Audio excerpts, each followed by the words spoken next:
Hello दोस्तों, एक बार फिर से स्वागत है आप सभी का हमारे चैनल पुष्पोम एजुकेशन में। तो कैसे हैं आप सभी? आशा है कि आप सभी स्वस्थ होंगे और मस्त होंगे और अपने प्रतियोगी परीक्षाओं पे खूब ध्यान दे रहे होंगे। तो उन्हीं सभी शुभकामना के साथ कि आप अपनी परीक्षा में सफल हों, आप अपने लक्ष्य को प्राप्त करें। हम आज की कक्षा में सर्वनाम के भेद को पढ़ेंगे। चूँकि पिछली कक्षाओं में हम लोग सर्वनाम के 2 भेद पढ़े थे, तो नवीन ज्ञान को पूर्व ज्ञान से जोड़ते हुए हम आगे बढ़ेंगे। और जैसा कि एक बार पिछली बातों का भी चर्चा कर लेते हैं हम लोग। सर्वनाम क्या होता है, इसकी चर्चा हुई थी कल। तो जो संज्ञा के स्थान पर प्रयुक्त होता है, जो संज्ञा के स्थान पर प्रयुक्त होने वाले शब्द को सर्वनाम कहते हैं। और सर्वनाम के कुल 6 भेद होते हैं। पहले भेद की चर्चा हुई थी पुरुषवाचक सर्वनाम, जिसके अंतर्गत उसके 3 भेद आते हैं: प्रथम पुरुष, मध्यम पुरुष और उत्तम पुरुष।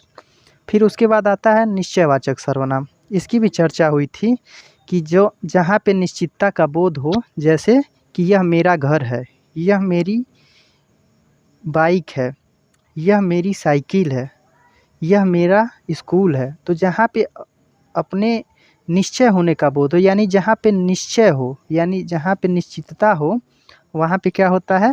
निश्चयवाचक सर्वनाम होता है। तो निश्चयवाचक सर्वनाम और पुरुषवाचक सर्वनाम के बीच एक बहुत ही मेजर डिफरेंस होता है, उसको भी हम आज की कक्षा में देख लेंगे। मैं पूरी कोशिश करूँगा कि आपका कहीं से कोई टॉपिक छूटे ना और आपको जो भी जानकारी मिलती है वो सभी जानकारी मिलती रहे। तो आप देखेंगे पुरुषवाचक सर्वनाम और निश्चयवाचक सर्वनाम में अंतर। पुरुषवाचक सर्वनाम और निश्चयवाचक सर्वनाम की अभी थोड़ी सी मैंने व्याख्या किया है, तो उसी के माध्यम से आप समझ लेंगे। यह, वह, ये, वे पुरुषवाचक सर्वनाम किसी व्यक्ति के नाम के बदले प्रयुक्त होते हैं। कह रहा है कि जो यह है, वह है, ये, वे, यह पुरुषवाचक सर्वनाम है और किसी व्यक्ति के नाम के बदले प्रयुक्त होते हैं, यानी संज्ञा के स्थान पर प्रयुक्त होते हैं। संज्ञा से तात्पर्य है किसी का नाम, यानी संज्ञा का अर्थ ही होता है नाम, और सर्वनाम का अर्थ होता है कि सबका नाम। तो जो संज्ञा के स्थान पर प्रयुक्त होते हैं उन्हें हम क्या कहते हैं? सर्वनाम कहते हैं। जबकि निश्चयवाचक सर्वनाम किसी वस्तु या व्यक्ति की ओर संकेत करता है। अभी मैं बताया हूँ, निश्चयवाचक सर्वनाम जो निश्चितता का बोध कराए और किसी वस्तु और व्यक्ति की ओर संकेत करे। जैसे यह मेरी साइकिल है, तो ये मेरी साइकिल है, इसमें निश्चितता का बोध है कि यह मेरी ही है और यह साइकिल की तरफ इशारा कर रहा है।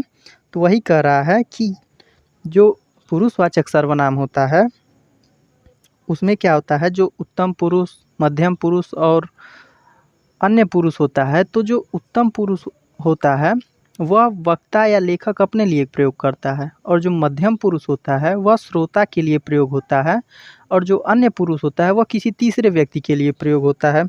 तो इसकी व्याख्या कल हुई थी, यदि आप कल का वीडियो देखेंगे तो स्पष्ट हो जाएगा।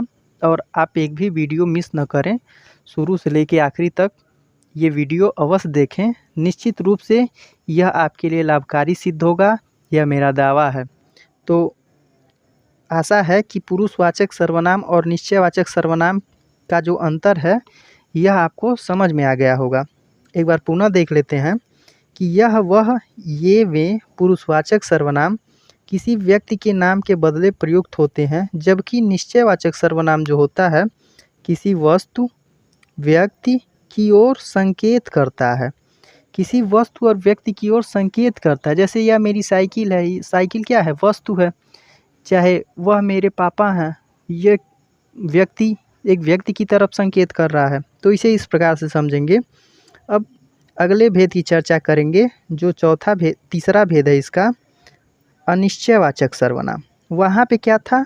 निश्चयवाचक, तो जिस निश्चितता का बोध होता था, यहाँ अनिश्चयवाचक है तो यहाँ पे अनिश्चितता का बोध होगा। परिभाषा इस प्रकार से है कि जिस सर्वनाम से किसी निश्चित वस्तु का बोध न हो, यहाँ पे ध्यान देंगे, वहाँ पे निश्चित वस्तु की ओर संकेत कर रहा था, निश्चित वस्तु या व्यक्ति की ओर संकेत कर रहा था। यहाँ कह रहा है कि निश्चित वस्तु का बोध न हो, उसे अनिश्चयवाचक सर्वनाम कहते हैं। यदि एक दूसरे से आप संबंध बना के देखेंगे तो चीज़ें आपको ज़्यादा से ज़्यादा मैटर याद हो जाएगा और डिफरेंस समझ में आएगा। यानी निश्चयवाचक और अनिश्चयवाचक, एक अंतर है कि उसमें निश्चितता का बोध होता था और इसमें निश्चितता का बोध नहीं होगा। जैसा कि परिभाषा में है कि जिस सर्वनाम से किसी निश्चित वस्तु का बोध न हो उसे उसे अनिश्चयवाचक सर्वनाम कहते हैं। जैसे कोई कुछ, जैसे कोई कुछ, यानी अगर परीक्षाओं में पूछता है कोई कुछ, यदि किसी उदाहरण में आ गया, अभी उदाहरण भी हम देखेंगे, यदि उदाहरण में कोई कुछ आ जाए तो आप तुरंत अनिश्चयवाचक सर्वनाम मान लेंगे। उदाहरण हम देखेंगे, जैसे उदाहरण क्या है कि ऐसा ना हो कि कोई आ जाए। यहाँ पे जो कोई अंडरलाइन की गई है यह क्या है, यह अनिश्चयवाचक सर्वनाम है कि ऐसा ना हो कि कोई आ जाए। जैसे एक चोर जो होता है वह जब चोरी करता है तो उसका जो साथी होता है उससे कहता है कि देखो ऐसा ना हो जाए कि कोई, ऐसा ना हो कि कोई आ जाए। वही बात है यहाँ पे कि कह रहा है कि ऐसा ना हो कि कोई आ जाए। तो यानी कोई आ जाए मतलब पुलिस भी आ सकती है, उस घर के परिवार के व्यक्ति भी आ सकते हैं, गांव वाले भी आ सकते हैं, यानी निश्चितता नहीं है कि कौन आ जाएगा। तो जहाँ पे निश्चितता न हो वहाँ पे अनिश्चयवाचक सर्वनाम होगा। इसी प्रकार एक और उदाहरण है, देखेंगे कि दूध में कुछ गिर गया। अक्सर गाँव में आप देखते हैं कि जब घर में दूध उबलता है तो या तो उसमें बिल्ली मुंह डाल देती है या फिर छिपकली गिर जाती है, माने सामान्य रूप से यही होता है। तो यहाँ भी आप देखेंगे कि कुछ जो है इसके नीचे अंडरलाइन किया गया है, ये क्या है, यह अनिश्चयवाचक सर्वनाम का सूचक है कि दूध में कुछ गिर गया, यानी पता नहीं है कि दूध में क्या गिर गया है, यानी यहाँ पे भी निश्चितता का बोध नहीं हो रहा है। यहाँ पे दो उदाहरण आप लोगों ने देखा, एक कोई का था और एक कुछ का था। फिर आगे देखेंगे कि आगे भी इसमें कुछ बता रहा है, उस क्या बता रहा है उसको देखेंगे कि कभी कभी शब्द समूह भी अनिश्चयवाचक के रूप में प्रयुक्त होते हैं। कभी कभी शब्द समूह भी अनिश्चयवाचक के रूप में प्रयुक्त होते हैं, जैसे कुछ न कुछ, कोई न कोई, हर कोई, कुछ भी। यानी कि इसकी भी परिभाषा जैसे इसमें भी कह रहा है कि कभी कभी शब्द समूह भी अनिश्चयवाचक के रूप में प्रयुक्त होते हैं, जैसे कुछ न कुछ, कोई न कोई, हर कोई, कुछ भी। यानी इसका भी एक उदाहरण हम ले लेते हैं कि कोई न कोई आज ज़रूर आएगा।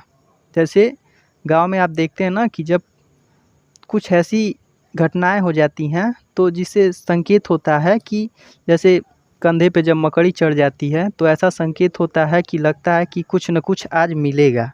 पहला उदाहरण हो गया। फिर ऐसा होता है कि जब हाथ से पानी गिर जाता है तो ऐसा लगता है कि कोई न कोई आज आएगा। जैसे कोई न कोई आएगा यानी निश्चित नहीं है कि कौन आएगा, कुछ न कुछ मिलेगा, निश्चित नहीं है कुछ न कुछ में क्या मिलेगा। तो इसको भी आप ध्यान में रखेंगे। अब आगे बढ़ते हैं। अगला भेद है संबंधवाचक सर्वनाम। संबंधवाचक, जैसा कि नाम से ही स्पष्ट है, हिंदी में कुछ शब्द ऐसे होते हैं कि जो उच्चारण करते समय ही उसका अर्थ स्पष्ट होने लगता है। जैसे आपने निश्चयवाचक देखा, अनिश्चयवाचक देखा, अब संबंधवाचक सर्वनाम देखेंगे। यदि पिछली चीज़ों में अगर कहीं कोई दिक्कत आपको महसूस हो रही हो, यदि लग रहा है कि आपको समझ में नहीं आ रहा है, तो आप लोग ज़रूर कमेंट के माध्यम से हमें बताएंगे ताकि उसको हम एक बार पुनः पढ़ा सकें आपको। हमारा एक ही उद्देश्य है कि आप अपने लक्ष्य को प्राप्त करें और निश्चित रूप से हर परीक्षाओं में जिसमें हिंदी व्याकरण का सिलेबस रखा गया है उसमें व्याकरण 2 से 3 नंबर ज़रूर आता है। तो आपसे आग्रह है कि आप एक एक पॉइंट को ध्यान दें। तो अगला भेद जो इसका आता है, चौथा भेद है संबंधवाचक सर्वनाम। इसमें क्या है कि जिन सर्वनाम से किसी दूसरे सर्वनाम तथा संज्ञा से संबंध स्थापित किया जाए उसे संबंधवाचक सर्वनाम कहते हैं। कि इसमें क्या है कि जिन सर्वनाम से किसी दूसरे सर्वनाम, यानी यहाँ पे दिया है सर्वनाम और तथा संज्ञा, यानी संज्ञा और सर्वनाम दोनों दिया है कि यहाँ पे आप परिभाषा ध्यान देंगे कि जिन सर्वनाम से किसी दूसरे सर्वनाम तथा संज्ञा से संबंध स्थापित किया जाता है उसे संबंधवाचक सर्वनाम कहते हैं। जैसे जो, सो। इसकी मुख्य पहचान जो और सो इन दोनों शब्द से होती है। तो आशा है कि आपको परिभाषा समझ में आ गई होगी कि जिन सर्वनाम से किसी दूसरे सर्वनाम तथा संज्ञा से संबंध स्थापित किया जाए उसे संबंधवाचक सर्वनाम कहते हैं। जैसे जो और सो, यह इसकी पहचान है। यदि परीक्षाओं में पूछता है तो आप इसे पकड़ लेंगे कि जहाँ पे जो और सो आए वह क्या है, वह संबंधवाचक सर्वनाम है। उदाहरण हम देखेंगे कि जो आया है सो जाएगा, यानी यहाँ पे देख रहे हैं आप कि जो आया है सो जाएगा, यानी जो आया है वह जाएगा भी। यहाँ पे संबंध स्थापित कर रहा है किसी व्यक्ति से कि जो व्यक्ति आया है वह जाएगा भी। तो यह संबंध स्थापित कर रहा है कि जिस सर्वनाम से किसी दूसरे सर्वनाम तथा संज्ञा से संबंध स्थापित किया जाए। यहाँ पे जो भी एक सर्वनाम है और सो भी एक सर्वनाम है। तो एक सर्वनाम का दूसरे सर्वनाम से संबंध जब स्थापित किया जाए या यहाँ पे संज्ञा भी स्थापित किया जा सकता है तो संज्ञा से भी संबंध स्थापित किया जा सकता है। तो इस प्रकार का उदाहरण परीक्षाओं में पूछता है। तो आपकी जो परीक्षाओं का लेवल है उसको केंद्र में रख करके यह पाठ तैयार किया गया है। तो आप निश्चित रूप से ये आपके लिए लाभकारी है और आप इसे ध्यान देंगे। अगला उदाहरण है, वह कौन है जो पड़ा रो रहा है। अब यहाँ पे देखेंगे कि वह कौन है जो पड़ा रो रहा है। जो के नीचे अंडरलाइन किया गया है कि जो वह कौन है जो पड़ा रो रहा है, यानी जो वह क्या है, वह एक सर्वनाम है और जो क्या है वो भी एक सर्वनाम है। यानी एक सर्वनाम का दूसरे सर्वनाम से संबंध स्थापित हो रहा है तो यह संबंधवाचक सर्वनाम है। आगे बढ़ते हैं। आगे एक उदाहरण और है, इसको भी हम देख लेंगे कि इसमें कह रहा है कि वह जो न करे सो थोड़ा है मिसप्रिंट हो गया है। तो मैंने आप लोगों से पहले भी कहा था, चूँकि मैं खुद ही इस पीडीएफ को टाइप करता हूँ और खुद ही पढ़ाता हूँ तो कभी कभी ध्यान इधर उधर हो जाता है। एकाक अक्षर यदि मिसप्रिंट हो जाए तो आप उसको ध्यान नहीं देंगे, आप अपने मूल पाठ की ओर देखेंगे। तो यहाँ पे उदाहरण है, जो न करे सो थोड़ा है। वह जो न करे सो थोड़ा है। यहाँ पे देखेंगे जो और सो यहाँ पे भी आया है तो ये क्या हो जाएगा, यह हो जाएगा संबंधवाचक सर्वनाम। यदि संबंधवाचक सर्वनाम में कहीं कोई दिक्कत या परेशानी महसूस होगी तो आप कमेंट में जा कर के कमेंट अवश्य करेंगे। अब अगले भेद को देखेंगे। यहाँ पे दिया है प्रश्नवाचक सर्वनाम। प्रश्नवाचक सर्वनाम क्या होता है इसके बारे में हम जानकारी प्राप्त करेंगे। यहाँ पे देखेंगे कि इसके नाम से भी स्पष्ट है कि प्रश्नवाचक सर्वनाम यानी प्रश्नवाचक ही होगा कुछ या क्वेश्चन पूछेगा। तो इसका हम परिभाषा देखेंगे कि प्रश्न करने के लिए जिन सर्वनाम का प्रयोग होता है उन्हें प्रश्नवाचक सर्वनाम कहते हैं। प्रश्न करने के लिए जिन सर्वनाम का प्रयोग होता है उन्हें प्रश्नवाचक सर्वनाम कहते हैं। जैसे कौन और क्या। कौन भी, क्या और भी बहुत सारे हैं, किसे, किससे और ऐसे बहुत सारे हैं शब्द हैं जो बोध कराते हैं कि प्रश्नवाचक है। तो इसमें आप इतना ध्यान देंगे कि प्रश्न करने के लिए जिन सर्वनाम का प्रयोग होता है, यानी प्रश्न करने के लिए जिन सर्वनाम शब्द का प्रयोग होता है वह क्या होते हैं, प्रश्नवाचक सर्वनाम होते हैं। जैसे कौन और क्या। उदाहरण हम देखेंगे कि कौन आता है, यानी एक मित्र दूसरे मित्र से पूछ रहा है कि कौन आता है, तुम कल क्यों कॉलेज नहीं आए, या तुमने कल क्या खाया था। ये सारे जो हैं, यानी एक मित्र दूसरे मित्र से प्रश्न पूछ रहा है। तो यहाँ पे है कि प्रश्न करने के लिए जिन सर्वनाम का प्रयोग होता है उन्हें प्रश्नवाचक सर्वनाम कहते हैं। अगला उदाहरण है कि तुम क्या खा रहे हो। तो यहाँ पे देखेंगे लिखा है क्या, यहाँ पे क्या है, कौन। यानी जब क्या आ गया तो यह क्या हो गया, यह प्रश्नवाचक सर्वनाम हो गया। एक चीज़ और ध्यान देंगे कि कौन जो होता है वह किसी जीवित व्यक्ति के लिए प्रयोग किया जाता है और क्या जो शब्द होता है वह किसी निर्जीव के लिए प्रयोग किया जाता है, इसका भी आप लोग विशेष रूप से ध्यान देंगे। तो तुम क्या खा रहे हो, यानी खाना जो है वह निर्जीव ही है। तो कोई पूछ रहा है या आपसे ही कोई पूछता है, आपके मम्मी पापा पूछते हैं कि तुम क्या खा रहे हो, तो आप बताते हैं। तो यहाँ पे जब प्रश्न पूछने की प्रक्रिया हो वहाँ पे क्या होता है, प्रश्नवाचक सर्वनाम। और इसकी पहचान क्या है कि कौन, क्या, कैसे, किसे, किससे, ये सारे शब्द आएंगे। तो आशा है कि ये भी प्रश्नवाचक सर्वनाम भी आपको समझ में आ गया होगा। फिर आगे बढ़ते हैं। आगे क्या है, आखिरी और अंतिम भेद सर्वनाम का निजवाचक सर्वनाम। निजवाचक सर्वनाम क्या होता है कि निज, निज मतलब क्या होता है, निजी। निजवाचक सर्वनाम की परिभाषा हम देखेंगे कि जो सर्वनाम तीनों पुरुषों प्रथम, द्वितीय, तृतीय में निजत्व का बोध कराए उसे निजवाचक सर्वनाम कहते हैं। यानी जो सर्वनाम तीनों पुरुषों प्रथम, द्वितीय और तृतीय का में निजत्व का बोध कराए, या यहाँ पे ये भी हो सकता है कि उत्तम पुरुष, मध्यम पुरुष और अन्य पुरुष, ये भी हो सकता है। तो तीनों पुरुष से मतलब आशय यही है कि यहाँ पे उत्तम पुरुष, मध्यम पुरुष और अन्य पुरुष भी हो सकता है। तो जो सर्वनाम तीनों पुरुषों प्रथम, द्वितीय, तृतीय में निजत्व का बोध कराए उसे निजवाचक सर्वनाम कहते हैं। जैसे हमें अपना काम खुद करना चाहिए। खुद, खुद क्या है, स्वयं, स्वयं से कर रहा है, तो इसमें निजत्व का बोध है कि हमें अपना कार्य स्वयं करना चाहिए या खुद करना चाहिए। अगला उदाहरण है, तुम अपने आप खा लेना, यानी तुम स्वयं खा लेना। तो इसमें भी निजत्व का बोध हो रहा है कि तुम अपने आप खा लेना, या हमें अपना काम स्वयं करना चाहिए, या हमें अपना काम स्वयं करना चाहिए, न कि किसी से करवाना चाहिए। यहाँ तो आजकल लोग अपने खुद नहीं करना चाहते हैं बल्कि दूसरे से करवाना चाहते हैं।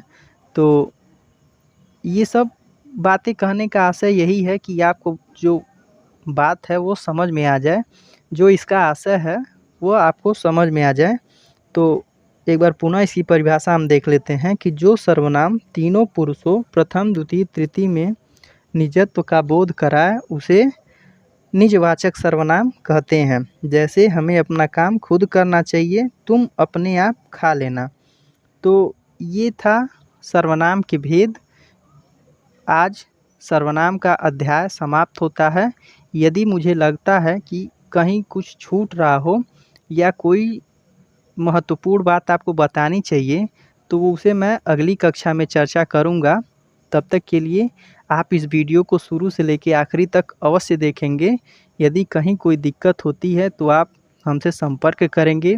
हमारी वीडियो ज़्यादा से ज़्यादा लोगों तक शेयर करिए, जितने भी प्रतियोगी छात्र हैं उन तक पहुंचाइए। और जब आप लोग कमेंट करते हैं ना तो एक प्रकार का मनोबल मिलता है और हम अत्यंत उत्साह के साथ आपको पढ़ाने का प्रयत्न करते हैं। तो ये सभी चीज़ें आप अवश्य करिए। जो लोग नए हैं हमारे चैनल को सब्सक्राइब कर लीजिए। फिर हम अगली कक्षा में मिलते हैं। आज के लिए इतना ही। धन्यवाद।